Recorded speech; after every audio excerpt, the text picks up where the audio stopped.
Welcome to Forward Public School e-learning class 10th, subject Pakistan Studies, chapter number 1, History of Pakistan, part 6. I am your teacher Anam Khan. Now open up page number 11. Our topic is efforts for the enforcement of Islamic laws, یعنی کہ جو اس نے اسلامی قانون نافذ کرنے کے لیے جو جنرل ضیاء الحق نے ایفرٹس کی، جو کوششیں کی. In the last lecture we have discussed the regime of General Zia-ul Haq. So now we'll discuss his efforts for the enforcement of Islamic laws. To start the topic, since the establishment of state, a vast majority of the population had desired to see the enforcement of Islamic laws in the country. ٹھیک ہے، establishment کہتے ہیں قیام کو، state کہتے ہیں ریاست کو، ویسٹ میجارٹی بہت زیادہ اکثریت، آف دا پاپولیشن آبادی، ڈیزائرڈ خواہش مند، انفورسمنٹ نفاذ، اسلامک لاز اسلامی قوانین. یعنی کہ کیا ہے اس میں کہ ریاست کے قیام کے لیے بہت آبادی کی بہت زیادہ اکثریت اسلامی قوانین کے نفاذ کی خواہش مند تھی ملک میں. یعنی کہ بہت زیادہ لوگ یہ چاہتے تھے کہ ہمارے ملک میں اسلامی قوانین کا نفاذ ہو. Towards this aim, various political parties has run a campaign in 1977. اس مقصد کے لیے کئی سیاسی جماعتیں جو تھیں انہوں نے 1977 میں ایک مہم شروع کی تھی. This court had due powers and could annul any law that is deemed un-Islamic. اچھا، اس کورٹ کے پاس مناسب اختیار ہوگا، یہ سپریم کورٹ کی بات کر رہے ہیں. ڈیو پاورز کہتے ہیں مناسب اختیارات ہوں گے کہ اینڈ کوڈ اینل، اور وہ منسوخ کر دے کوئی بھی قانون جو کہ اس کو لگے یا وہ سمجھے کہ غیر اسلامی ہے تو اس کو اسی وقت منسوخ کر دے. The verdicts of the Shariat benches were binding upon all including the President of the Republic. جو verdicts کہتے ہیں جو فیصلہ ہوگا، جو شریعت بینچ کا فیصلہ ہوگا وہ سب اس کے پابند ہوں گے، وہ سب پر اپلائی ہوگا، سب اس کے بائنڈنگ ہوں گے. ایون کہ پریزیڈنٹ جو آپ کی مملکت کا صدر ہوگا وہ بھی اس پہ بھی وہ ڈیسیژن binding ہوگا. However, appeal against the verdict of the Shariat benches could be made in the appellate Shariat bench of the Supreme Court.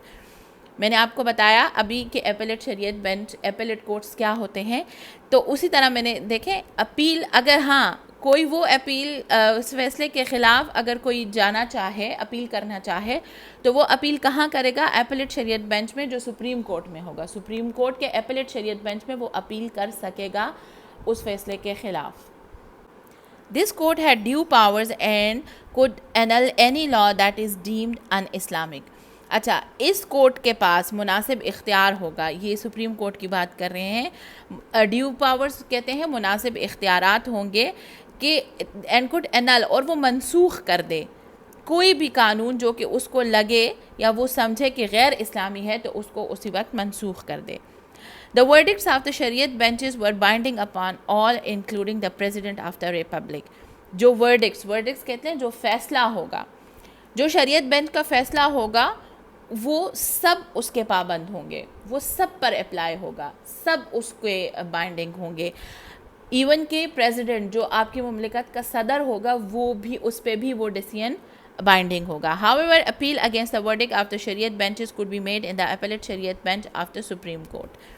میں نے آپ کو بتایا ابھی کہ ایپلیٹ شریعت بینچ، ایپلیٹ کورٹس کیا ہوتے ہیں، تو اسی طرح میں نے دیکھیں اپیل، اگر ہاں کوئی وہ اپیل اس فیصلے کے خلاف اگر کوئی جانا چاہے، اپیل کرنا چاہے، تو وہ اپیل کہاں کرے گا؟ ایپلیٹ شریعت بینچ میں جو سپریم کورٹ میں ہوگا. سپریم کورٹ کے ایپلیٹ شریعت بینچ میں وہ اپیل کر سکے گا اس فیصلے کے خلاف. کیا ہے کہ 1973 کا آرٹیکل، کانسٹیٹیوشن کا آرٹیکل نمبر 298 ہے جو جس کو چینج کیا گیا، جس کی امینڈمنٹ کی گئی ٹو دا ایفیکٹ. اس لیے اس کی امینڈمنٹ کی گئی کہ اگر کوئی بھی مجرم قرار دیا جاتا ہے گستاخی کا، بلیسفیمی کیا ہے کہ آپ حضرت محمد صلی اللہ علیہ وآلہ وسلم کی شان میں اگر کوئی گستاخی کرے نعوذ باللہ ٹورڈز دا رائٹیس کیلفس، یا ان کے جو پارسا خلیفہ ہیں، the family of the prophet, یا پیغمبر کے خاندان کے بارے میں، and the companions of the prophet, یا پیغمبر صلی اللہ علیہ وآلہ وسلم کے ساتھیوں کے بارے میں، تو اس کی کیا سزا ہوگی؟ 3 years of rigorous imprisonment. Rigorous imprisonment کہتے ہیں قید بامشقت کو، اس کو قید بامشقت کی سزا دی جائے گی اور فائن یا جرمانہ کیا جائے گا، اور بوتھ یا دونوں. وہ پھر اس کے جو کرائم ہے اس کی نیچر پر ڈیپینڈ کرتا ہے کہ وہ کتنا ہیویس نیچر کا ہے، تو اس کے اکارڈنگلی اس کو پھر جو ہے وہ پنشمنٹ دی جائے گی. Number 5 is Pakistan studies and Islamiat introduced as compulsory subjects. جو مطالعہ پاکستان اور اسلامیات ہیں ان کو لازمی مضامین کے طور پر متعارف کرایا گیا. The federal government made their instructions that both Islamiat and Pakistan studies will be taught up to degree level in all educational institution. وفاقی حکومت نے یہ ہدایات دی گئی کہ دونوں اسلامیات اور مطالعہ پاکستان جو ڈگری لیول تعلیمی ادارے ہیں وہاں تک پڑھایا جائے گا.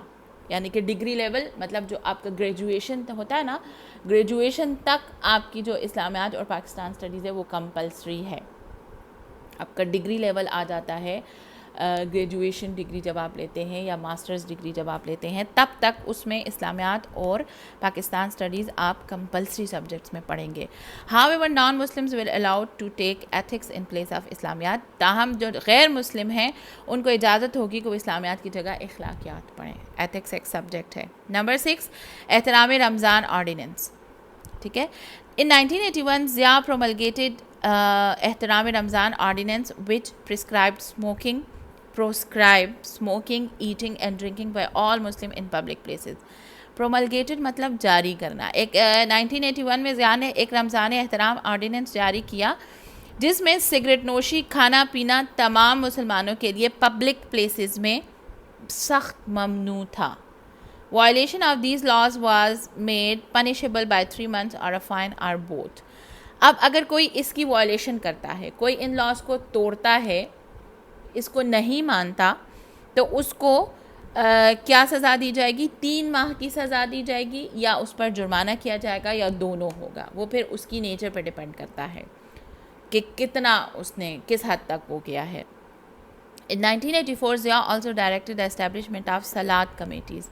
1984 میں ضیاء نے صلات کمیٹیز کے قیام کی بھی ہدایات دی. صلات کس کو کہتے ہیں؟ نماز کو. یعنی کہ نماز قائم کرنے کے لیے بھی اس کا یہ ایک اچھا سٹیپ تھا. نمبر 7 از وفاقی محتسب فیڈرل امبڈسمین. ٹھیک ہے. Accountability is an important aspect of Islamic society. جو اکاؤنٹیبلٹی ہے، احتساب کرنا ہے، وفاقی محتسب کہتے ہیں جہاں پہ آپ کا احتساب ہوتا ہے. ٹھیک ہے. کسی بھی اسلامی معاشرے میں جو اکاؤنٹیبلٹی ہے وہ ایک امپورٹنٹ اسپیکٹ ہے، ایک بہت امپورٹنٹ پہلو ہے کہ آپ وقتاً فوقتاً احتساب کرتے رہیں. جیسے آپ کو کہا گیا ہے کہ آپ اپنا بھی احتساب کریں. ٹھیک ہے. اسی طرح سے اسلامی سوسائٹی میں یہ احتساب جو اکاؤنٹیبلٹی ہے یہ ایک بہت امپورٹنٹ اسپیکٹ ہے. Its purpose is to ensure the rule of law. اس کا صرف مقصد یہ ہے کہ قانون کی حکمرانی کو یقینی بنایا جائے، مطلب رول آف لا ہو. قانون پھر سب کے لیے برابر ہوتا ہے نا. The provision of justice, the promotion of social equality, انصاف کی فراہمی. پروویژن آف جسٹس، انصاف کی فراہمی. پروموشن آف سوشل ایکوالٹی، سماجی مساوات کا فروغ. یعنی کہ سوشل ایکوالٹی ہو، کوئی امیر، کوئی غریب، کوئی چھوٹا، کوئی بڑا، کچھ بھی نہ ہو، بس equality who. In short the مختصر یہ کہ نمبر 4 از بلاسفیمی ایکٹ، یعنی کہ گستاخی act. Article 298 of the Constitution was amended to the effect that anyone found guilty of blasphemy towards the righteous caliphs, the family of the Prophet, and the companions of Prophet could get upon 3 years of rigorous imprisonment or fine or both. کیا ہے کہ 1973 کا article, constitution کا article number 298 ہے جو جس کو change کیا گیا، جس کی امینڈمنٹ کی گئی ٹو دا افیکٹ. اس لیے اس کی امینڈمنٹ کی گئی کہ اگر کوئی بھی مجرم قرار دیا جاتا ہے گستاخی کا. بلاسفیمی کیا ہے کہ آپ حضرت محمد صلی اللہ علیہ وسلم کی شان میں اگر کوئی گستاخی کرے نعوذ باللہ ٹورڈز دا رائٹیس کیلفس، یا ان کے جو پارسا خلیفہ ہیں، the family of the prophet, یا پیغمبر کے خاندان کے بارے میں، and the companions of the prophet, یا پیغمبر صلی اللہ علیہ وسلم کے ساتھیوں کے بارے میں، تو اس کی کیا سزا ہوگی؟ 3 years of rigorous imprisonment. Rigorous imprisonment کہتے ہیں قید بامشقت کو. اس کو قید بامشقت کی سزا دی جائے گی اور فائن یا جرمانہ کیا جائے گا، اور بوتھ یا دونوں. وہ پھر اس کے جو کرائم ہے اس کی نیچر پر ڈیپینڈ کرتا ہے کہ وہ کتنا ہیویس نیچر کا ہے، تو اس کے اکارڈنگلی اس کو پھر جو ہے وہ پنشمنٹ دی جائے گی. Number 5 is Pakistan studies and Islamiat introduced as compulsory subjects. جو مطالعہ پاکستان اور اسلامیات ہیں ان کو لازمی مضامین کے طور پر متعارف کرایا گیا. The federal government made their instructions that both Islamiat and Pakistan studies will be taught up to degree level in all educational institutions. وفاقی حکومت نے یہ ہدایات دی گئی کہ دونوں اسلامیات اور مطالعہ پاکستان جو ڈگری لیول تعلیمی ادارے ہیں وہاں تک پڑھایا جائے گا. یعنی کہ ڈگری لیول مطلب جو آپ کا گریجویشن ہوتا ہے نا، گریجویشن تک آپ کی جو اسلامیات اور پاکستان اسٹڈیز ہے وہ کمپلسری ہے. آپ کا ڈگری لیول آ جاتا ہے، گریجویشن ڈگری جب آپ لیتے ہیں یا ماسٹرز ڈگری جب آپ لیتے ہیں تب تک اس میں اسلامیات اور پاکستان اسٹڈیز آپ کمپلسری سبجیکٹس میں پڑھیں گے. However, non-Muslims will allowed to take ethics in place of اسلامیات. تاہم جو غیر مسلم ہیں ان کو اجازت ہوگی کہ وہ اسلامیات کی جگہ اخلاقیات پڑھیں. ایتھکس ایک سبجیکٹ ہے. نمبر 6 احترام رمضان آرڈیننس. ٹھیک ہے. In 1981 Zia promulgated احترام رمضان ordinance which prescribed smoking, eating and drinking by all Muslim in public places. promulgated مطلب جاری کرنا. ایک 1981 میں ضیاء نے ایک رمضان احترام آرڈیننس جاری کیا جس میں سگریٹ نوشی، کھانا پینا تمام مسلمانوں کے لیے پبلک پلیسز میں سخت ممنوع تھا. Violation of these laws was made punishable by 3 months or a fine or both. اب اگر کوئی اس کی وائلیشن کرتا ہے، کوئی ان لاز کو توڑتا ہے، اس کو نہیں مانتا، تو اس کو کیا سزا دی جائے گی؟ 3 ماہ کی سزا دی جائے گی، یا اس پر جرمانہ کیا جائے گا، یا دونوں ہوگا. وہ پھر اس کی نیچر پہ ڈیپینڈ کرتا ہے کہ کتنا اس نے کس حد تک وہ کیا ہے. In 1984 Zia also directed the establishment of Salat committees. 1984 میں ضیاء نے صلات کمیٹیز کے قیام کی بھی ہدایات دی. صلات کس کو کہتے ہیں؟ نماز کو. یعنی کہ نماز قائم کرنے کے لیے بھی اس کا یہ ایک اچھا سٹیپ تھا. نمبر 7 از وفاقی محتسب فیڈرل امبڈسمین. ٹھیک ہے. Accountability is an important aspect of Islamic society. جو اکاؤنٹیبلٹی ہے، احتساب کرنا ہے، وفاقی محتسب کہتے ہیں جہاں پہ آپ کا احتساب ہوتا ہے. ٹھیک ہے. کسی بھی اسلامی معاشرے میں جو اکاؤنٹیبلٹی ہے وہ ایک امپورٹنٹ اسپیکٹ ہے، ایک بہت امپورٹنٹ پہلو ہے کہ آپ وقتاً فوقتاً احتساب کرتے رہیں. جیسے آپ کو کہا گیا ہے کہ آپ اپنا بھی احتساب کریں. ٹھیک ہے. اسی طرح سے اسلامی سوسائٹی میں یہ احتساب جو اکاؤنٹیبلٹی ہے یہ ایک بہت امپورٹنٹ اسپیکٹ ہے. Its purpose is to ensure the rule of law. اس کا صرف مقصد یہ ہے کہ قانون کی حکمرانی کو یقینی بنایا جائے، مطلب رول آف لا ہو. قانون پھر سب کے لیے برابر ہوتا ہے نا. The provision of justice, the promotion of social equality, انصاف کی فراہمی. پروویژن آف جسٹس، انصاف کی فراہمی. پروموشن آف سوشل ایکوالٹی، سماجی مساوات کا فروغ. یعنی کہ سوشل ایکوالٹی ہو، کوئی امیر، کوئی غریب، کوئی چھوٹا، کوئی بڑا، کچھ بھی نہ ہو، بس equality who. In short the مختصر یہ کہ Protection of citizen rights. For the attainment of this objective in June 1981 Zia announced the establishment of the institution of Wafaqi Muhtasib. In short, مختصر یہ کہ شہریوں کے حقوق کے تحفظ، protection of citizen rights for the attainment مطلب in short مطلب شہریوں کے حقوق کا تحفظ کیا جائے. اس میں in short یہ تھا کہ انصاف کی فراہمی بھی ہو، سوشل ایکوالٹی بھی ہو، اور مختصر یہ کہ شہریوں کے حقوق کی تحفظ کیا جائے. For the attainment of this objective, اس مقصد کو حاصل کرنے کے لیے in June 1981 Zia announce the establishment of the institution of Wafaqi محتسب.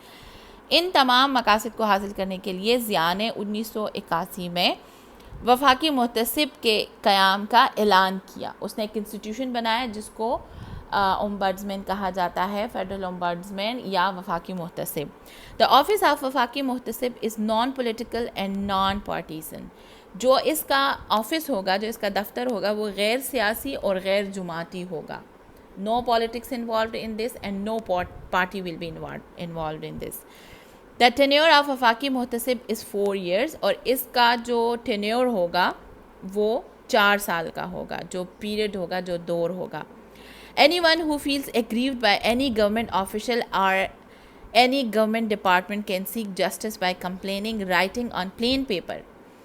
کوئی بھی بندہ اگر وہ پریشان ہوتا ہے یا اس پر کوئی ظلم ہوتا ہے کسی بھی سرکاری دفتر سے, کسی بھی کوئی بھی سرکاری ملازم جو ہے وہ اس پر کوئی ظلم کرتا ہے, یا کوئی بھی سرکاری محکمہ, تو وہ اپنے انصاف کی تلاش کے لیے کیا کر سکتا ہے کہ ایک سادے کاغذ پر اپنی شکایت درج کرے, تحریر کرے, and sending it via ordinary post to the Wafaqi Mohtasib, اور وہ عام ڈاک کے ذریعے وفاقی محتسب کو بھیجے اگینسٹ دا کنسرنڈ اتھارٹی, جو متعلقہ اتھارٹی ہے جس نے آپ کو پریشان کیا ہے یا آپ پہ کوئی ظلم کیا ہے یا کوئی زیادتی ہوئی ہے, اس کے خلاف ایک پلین پیپر لیں, اس کے اوپر ایک شکایت لکھیں, ایک درج کریں شکایت, اور وہ آپ سادہ عام ڈاک کے ذریعے آپ وفاقی محتسب کے دفتر کو بھیج دیں.